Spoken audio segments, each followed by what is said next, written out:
So my name's Gregory Epps. I'm CEO at React Robotics, and I give you guys today an overview of what we're doing with 3D printing in the field of quadruped robots, four-legged walking robots.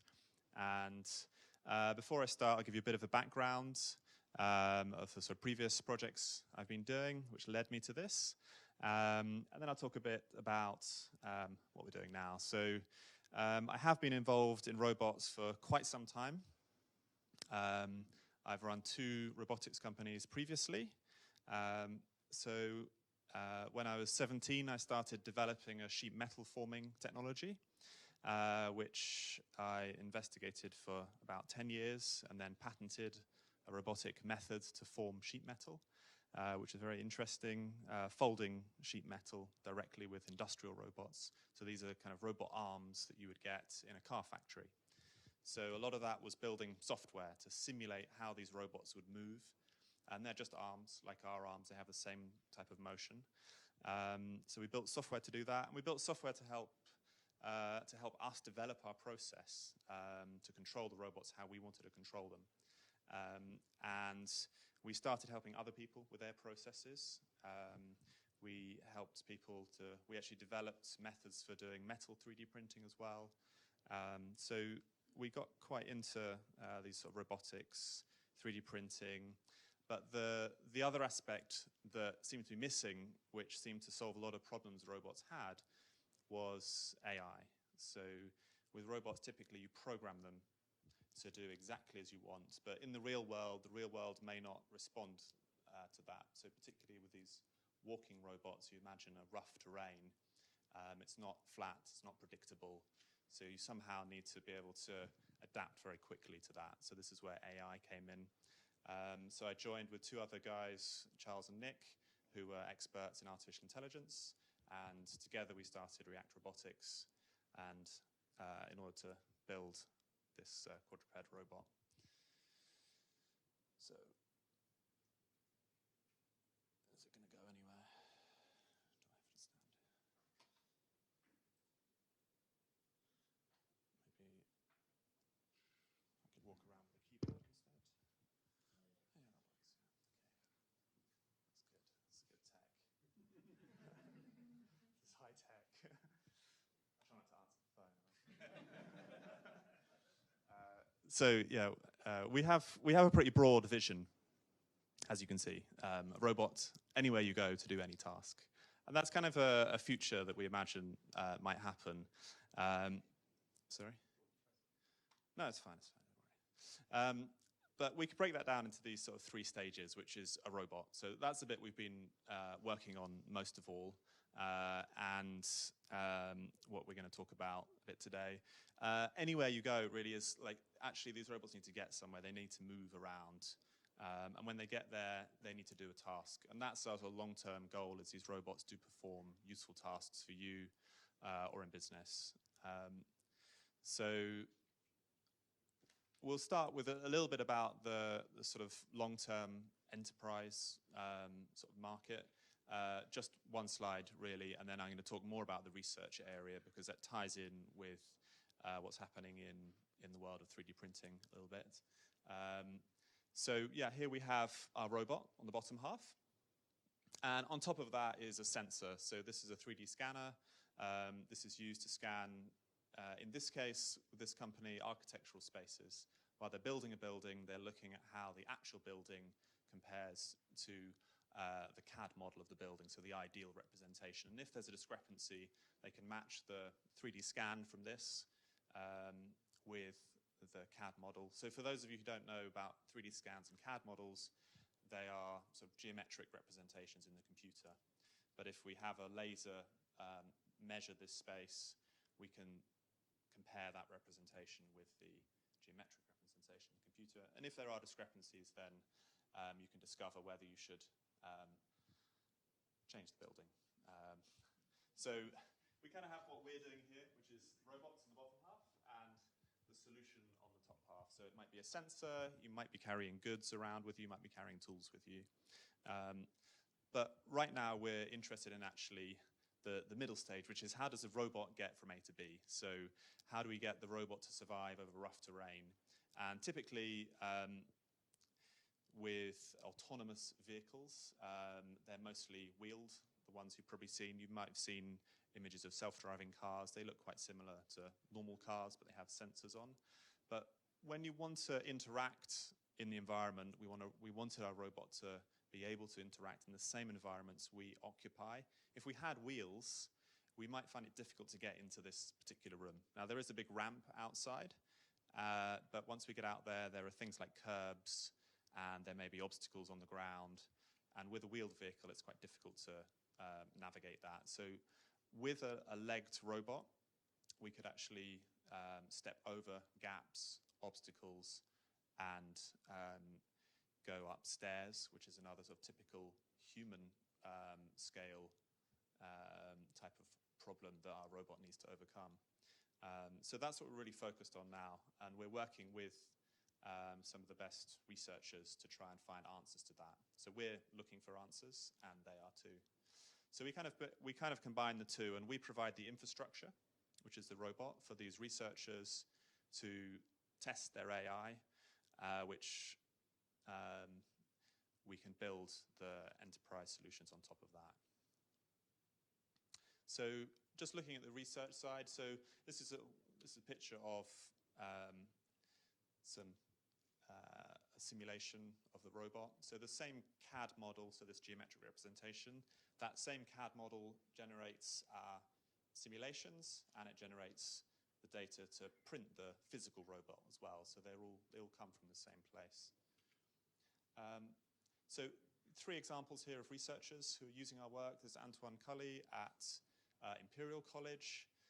He did some really interesting work and got the front cover of Nature magazine, where he's looking at how robots can recover from injury, essentially.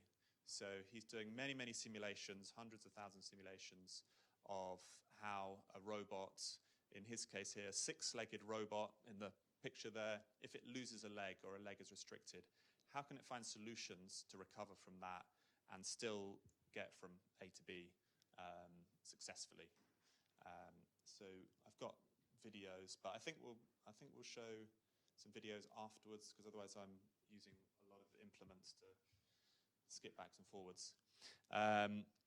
So his plan is to then use a quadruped robot to do something similar. So what he started doing already before we've released the robot is to start simulating that, because it's very important to test as many times as you can before actually getting it into the real world. It gives you a chance of actually generating some level of intelligent control over the robot. So this is another Imperial College professor who is also using the simulation. And last year they had our first robot that we released into the wild, and had that in their lab, and had that their own algorithms controlling that. So I'll show you some videos of that as well. And this is most recently a company that's using, they have a robotic simulation platform. And this really shows the sort of power of the community. We're giving our model of the robot and all the parameters and how it operates out as an open source project.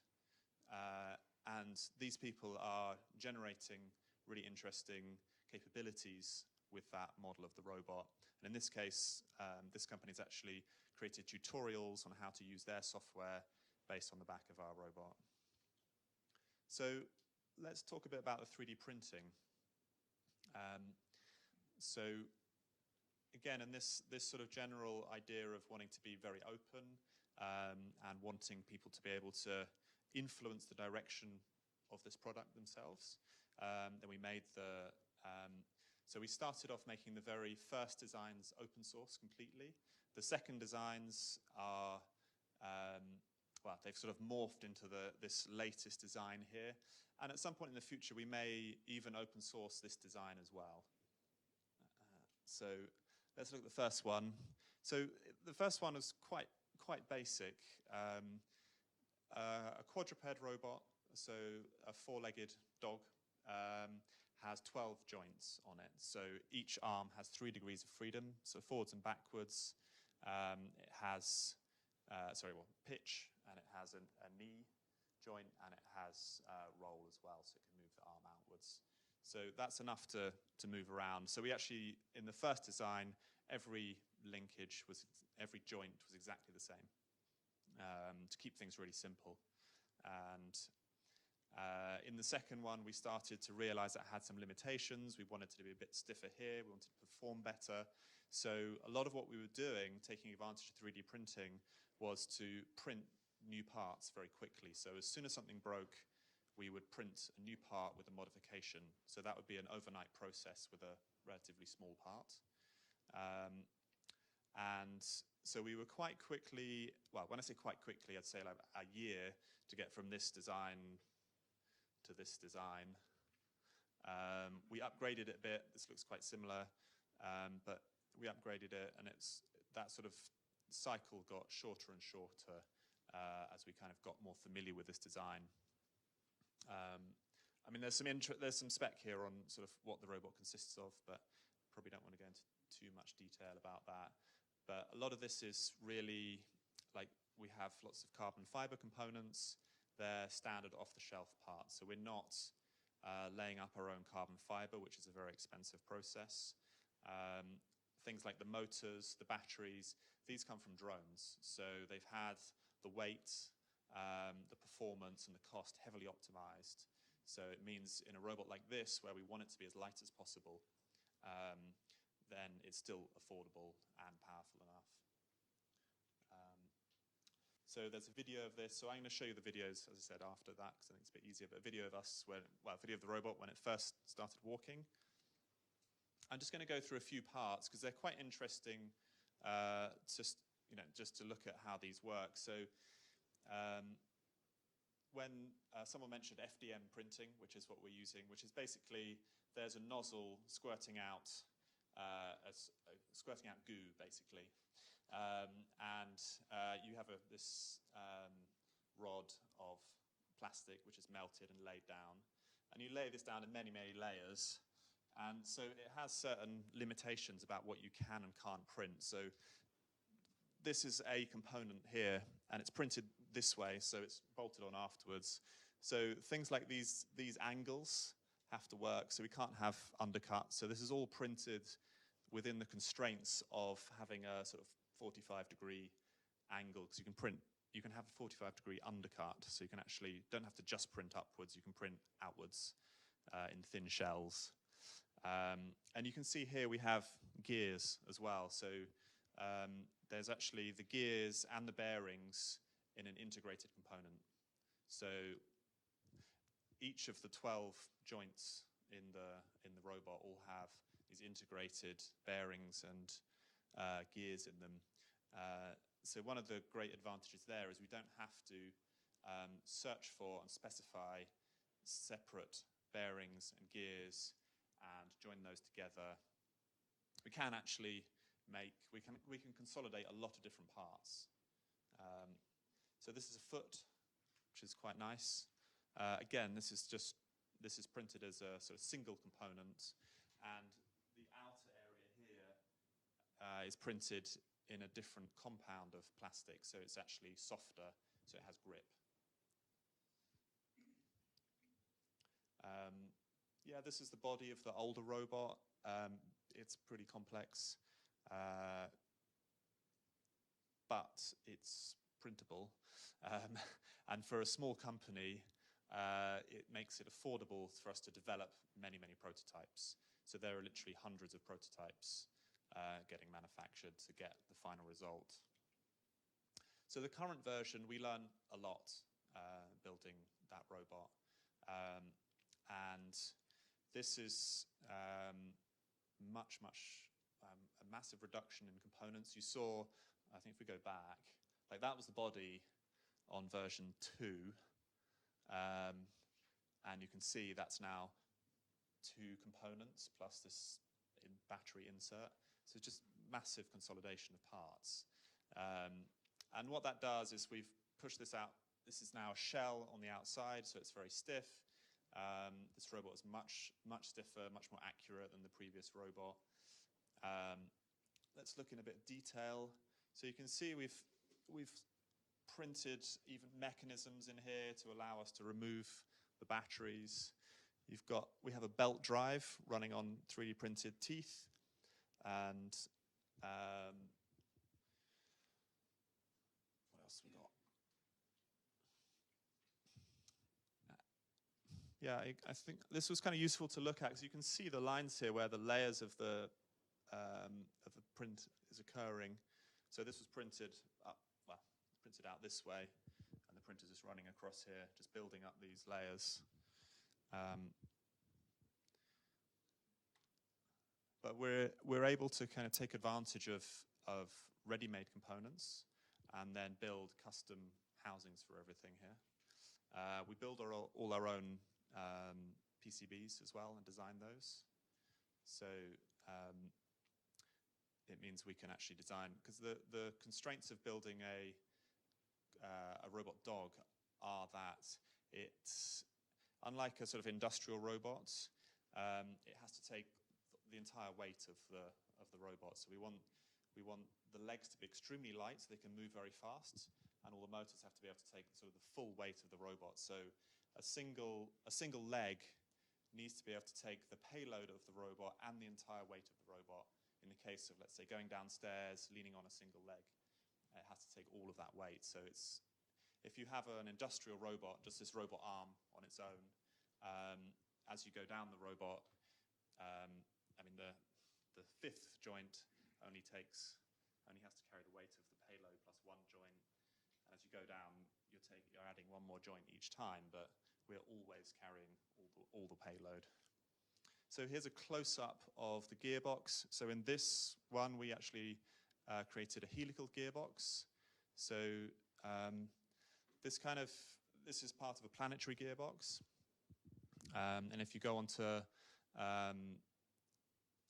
websites like Hackaday, you can see that this kind of configuration of building a planetary gearbox, lots of people have been doing this.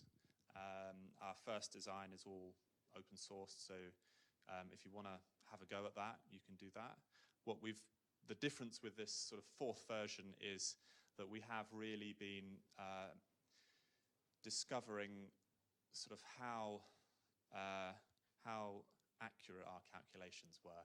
So all of the scale of this, which is about this big, and the teeth are about 2.5 millimeters across.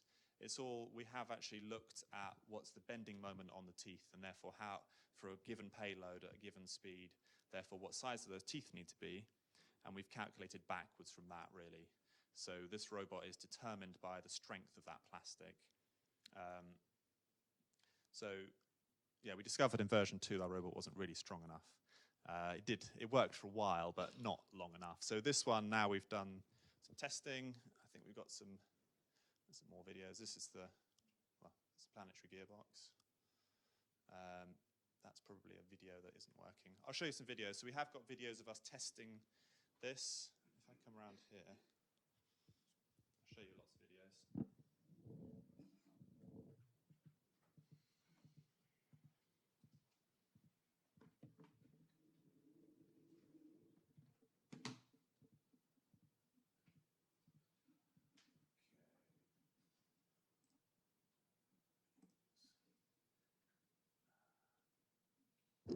Okay, so I was just mentioning that we've been testing this robot. So this is our test rig. This is just this leg weighs 5 kilos with this bit of metal on it, and we've loaded this to 10 kilos. So that's equivalent of 40 kilos. So 20 kilo robot, which is how much the robot weighs, plus a 20 kilo payload, so it should be able to trot, basically. So that distributes the load over 2 legs evenly. It can trot. So how does this thing work? Whoa. So I'll show you some videos of the simulations, and then some pictures, some videos of it running around. So this is the research from Antoine Cully in Imperial College. So basically we provided the CAD model of this robot with all the centers of mass and the moments of inertia, which we calculated. And then they were able to run their machine learning algorithm and generate that simulation.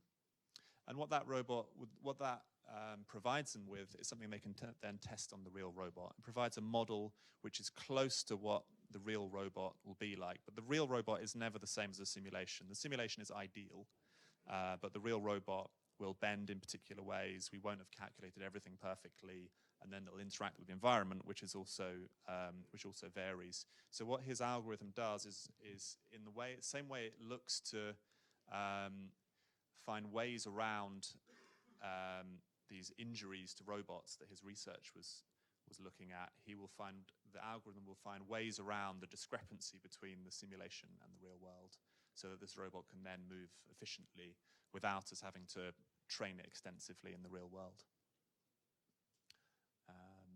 Let's see what this one is.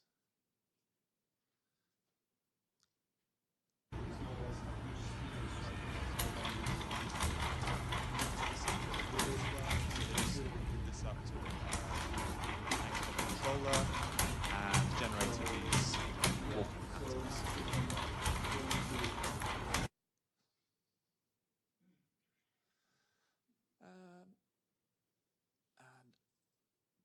So this is the sort of first time we got the robot walking. So this is walking. The previous bit was trotting. Walking is not quite as elegant. It's trying to break between legs, which eventually it did do. And we learned it has things like these carbon fiber push rods, which are effectively within that leverage are taking 400 kilos through a 6mm rod. So you can imagine it didn't last. So we now have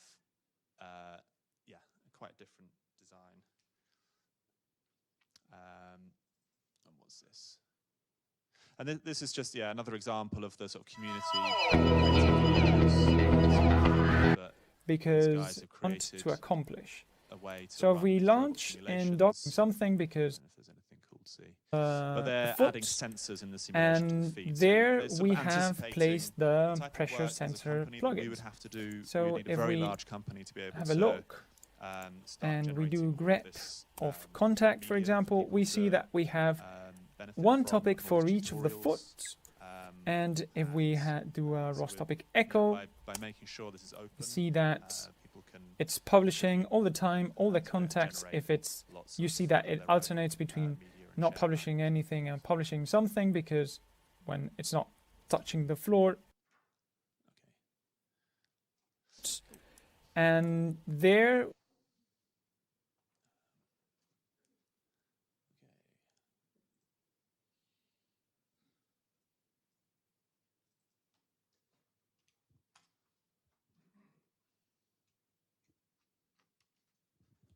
Okay, well that's everything from me. If there's any questions, please feel free to ask now, or we'll sit down and have a little question and answer session later. Thank you very much. Cool. Thank you.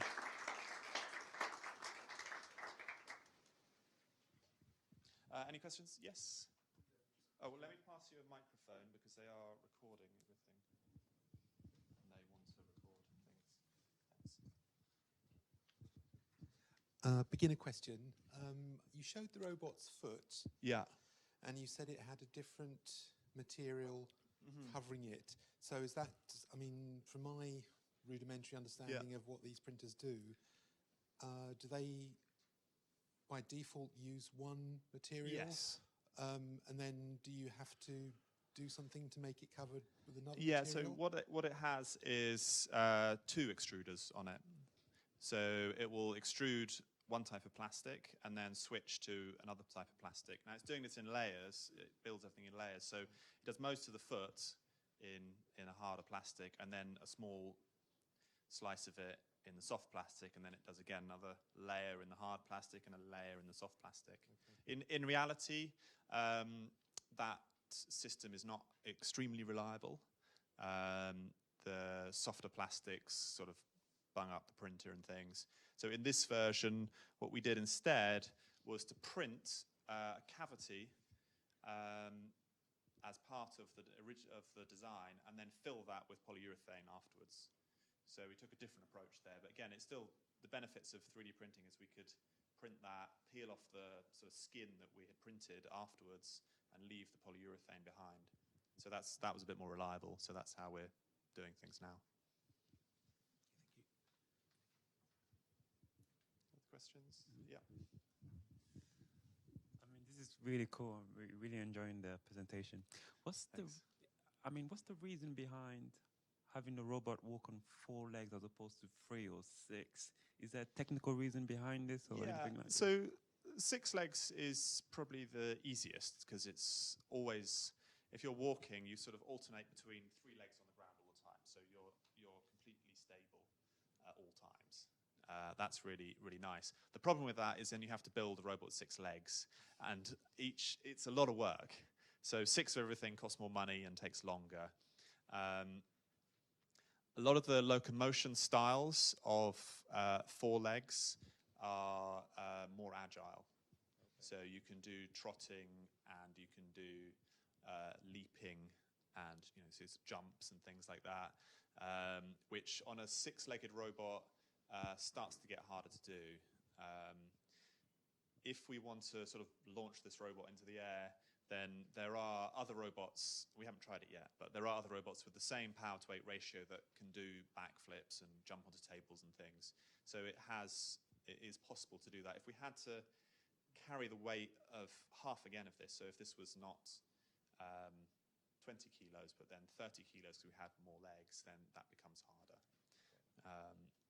So then the other side of that is, I don't know about 3 legs, but certainly 2 legs, which we have usually, is much harder to stay upright. So obviously there's less legs to build, and it costs less and things like that, which is great. But it just is a much more difficult problem. So most of the researchers at the sort of cutting edge of machine learning currently in research and in technology companies are focused on quadrupeds. There are people using humanoid robots, but they tend to be walking very slowly. So the sort of old way of building robots was to make them very stiff and very large to ensure that they did everything they were told perfectly. But the problem you have with that then is if something like the terrain changes and you're not expecting it, it can't respond fast enough. And then you have a really serious problem because then you have a very large, heavy robot that might fall over. So what we prefer to have is a very lightweight robot. And initially our robots were actually very flexible as well, although we found that there's a bit too much research required to gain proper control over them. But essentially we wanted a very lightweight robot that would respond quickly to problems rather than us preempting those problems. How many more versions are coming after version 4? Well, they're just going to keep coming, yeah. Yeah, I mean, it evolves. Like, we're already planning the sort of 4 point, whatever it's going to be, to make improvements to this one. For the production version, for the next version, which will be a sort of demonstration version, it will have metal planetary gearbox, not, planets in there, not the plastic ones. And for the production version, so we're going to release a small number of these as part of the machine motion program, which we're doing for academics, and they will have metal gearboxes, because ultimately we can make that robot work for a short period of time, but if you want to use that over a year, and some of the sort of requests we've had are, yes, we want to do machine learning on a robot, so it will be running 20 hours a day for 2 weeks solid, because we want to collect lots of data. Like, the plastic gearbox probably won't last that long. But we've proven that we can generate a prototype, but for the production version, so far anyway, the gearboxes will be metal. More questions? Yes. Hold on, Maureen, stop, hold on. He's going to do it, yeah. All right, that was just a follow-up question. Will those components be printed as well? They won't. They won't, okay. No. So we will CNC machine those. Sure. It would be possible to 3D print them and then CNC machine the surfaces to get very smooth surfaces. But you typically get a textured surface from the print, which wouldn't work for a gearbox scenario. What percentage of the robot then is printed? There's about Well, let me think. I'm not sure. Well, I don't know if this robot or the previous robot, there's about 6 kilos out of that. So whatever that is, 30%. Yeah. Oh, thank you. How would the people in the medical field contact people that are making parts that would be useful in their operations on human beings? Are you referring to Dalem's original discussion about yes. medical parts? I think Sarah could probably help you, point you in the right direction, because he does 3D print titanium parts, which are typically used for bones. So I think he'll tell you. Contact Sarat is the answer. Great. We'll look forward to doing that. There's one more, yep. 2 more, 3 more. Yeah. Hi. Are you envisaging putting cameras on them and microphones to hear and see? That's something we do plan to do. Okay. Yes. I had a Sony Aibo many years ago. Right. Yeah. I used to wander around my house thinking it was a dog, and it really wasn't a dog. But it was interesting that it had this sort of artificial intelligence walking around. It couldn't go upstairs or anywhere else, but it was an interesting concept at the time. Still got him indoors somewhere, but. Yeah, I think they're really nice. I think I would love to make a smaller version of this. I mean, this is quite big, so it's this long, it's about this high, it's about this wide. So it's not Aibo size, which is this sort of size. Sure. But I think things like the capacitive touch skin on the, which means it can respond to touch and sound and things, is really useful. So at the moment, these will be going into highly controlled environments, in the sense that they're either a research lab or they're an industrial scenario. But when they go into more public spaces, they will need to be able to respond in more ways. So they'll have to listen to voice commands. Yeah. They'll have to preempt things by looking at what's happening around them. And they'll have to deal with touch as well. Thank you. Another question over here.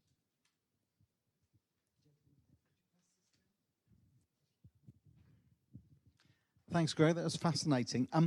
Where you're positioning yourself at the moment, is your income coming from researchers using part of their grant money to effectively, hive off to your area of expertise to support their projects? And is that what do you hope to at some point get to a point where you have something that industrially you can sell?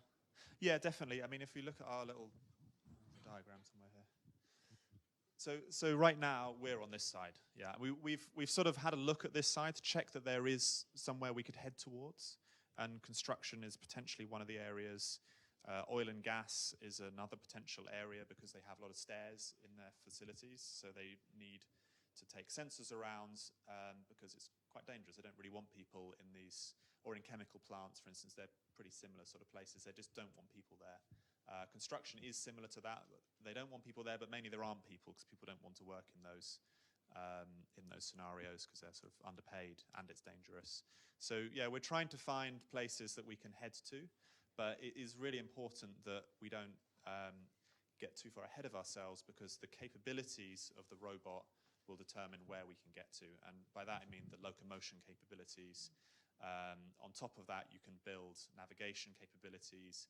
On top of that, you can build decision-making capabilities, like what do I do now that I've got here? So there's quite a lot that needs to be done. In terms of fundamental research, there's more available in the locomotion area. A lot of the navigation has been done already, so that's quite useful for us. We can plug that in. But we're selling robots currently to researchers. That's our current business model. As we move forward and we end up with production version of this, then we'll both rent and sell that robot.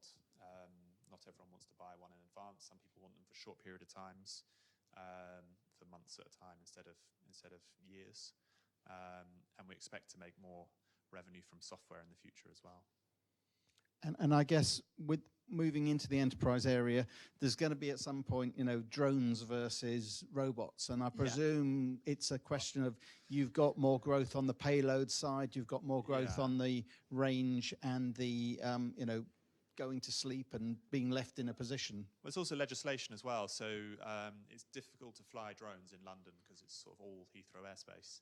So then if you have a legged robot, they perform a similar function. Now, their viewpoint is different, but that means they can go indoors. So in a construction project, that works well because it's difficult to take drones indoors, but you can't do, you can't fly around. Actually, well, there is one researcher is going to put some jetpacks on this, so yeah, maybe you can fly around as well. So.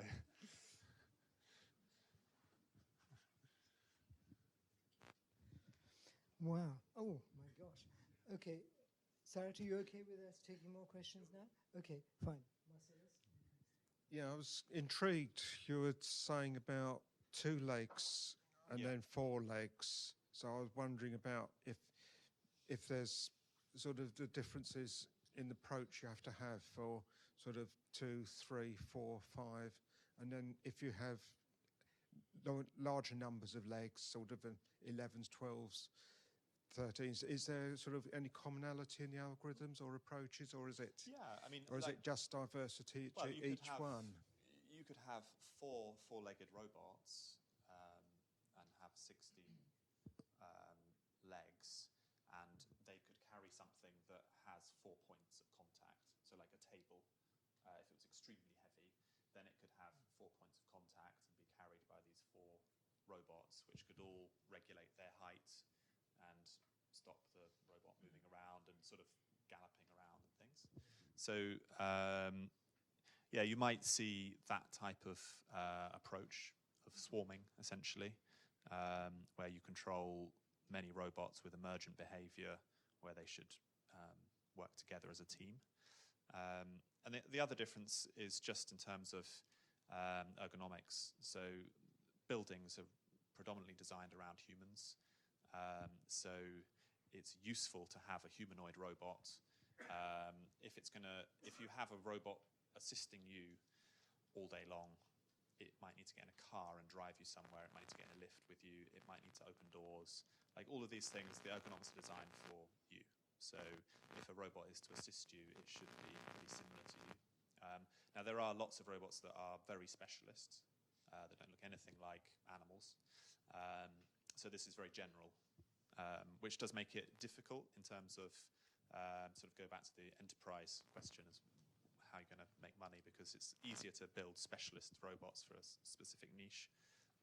But we think in the long term, there's a lot more use cases for this. So, okay, thank you. Thank you. It's quite a simple question. What filaments do you use for your 3D printed parts? Well, it depends. We used a lot of PLA from Filaprint, and I can't remember which one it is particularly because I'm not doing the printing myself, but it's whatever their most reinforced, strong kind of, not reinforced as in fibers, but as in their strongest one. Right, and then in a previous robot, quite a lot of this robot was ASA because it's slightly tougher. We found the PLA could be brittle, but we're kind of moving back to PLA for pretty much everything because it's so reliable. So, for instance, on the larger prints, so we use a Prusa printer, which has sort of 17cm bed size. So we can print the body across the diagonal, and it goes up like this far for half the body. And we can do that in PLA, but we can't do that. We can do that we can do it in PLA, but we can't do it in ASA without having an enclosed chamber. This is where you basically put the printer in a big box so that it regulates the heat. So you can have much better control over the cooling. Because obviously if we're not cooling it properly, then it will warp. So if the bottom layers cool before the top layers, they shrink, and then it sort of bows and breaks and cracks and things like that. So yeah, that's a challenge. We would like to, I think long term we'll use carbon reinforced prints. So put carbon fiber directly in the print. Which makes it stronger, more resilient for things like the body. And if we can use metal for parts of it, then we'll print. But a lot of it comes down to volume. So if we're going to start to use metal and carbon fiber, so we haven't got to the point where we have to calculate exactly what process is best to use. So as we scale the number of robots, we'll probably use less 3D printing. So what I hope we end up doing is kind of then open sourcing those robots so that researchers can continue to make them themselves while we go on to the sort of higher volume robots. Oh, yeah.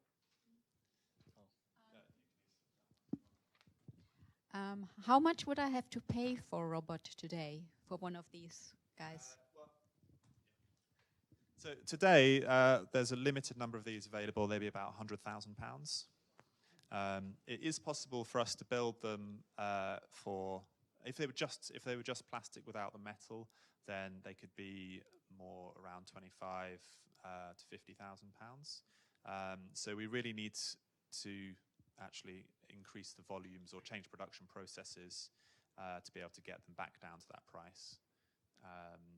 So we don't need to build too many more to do that, but we just need to sell a few at that price first. So if you're a really enthusiastic AI researcher, then it's worth the money.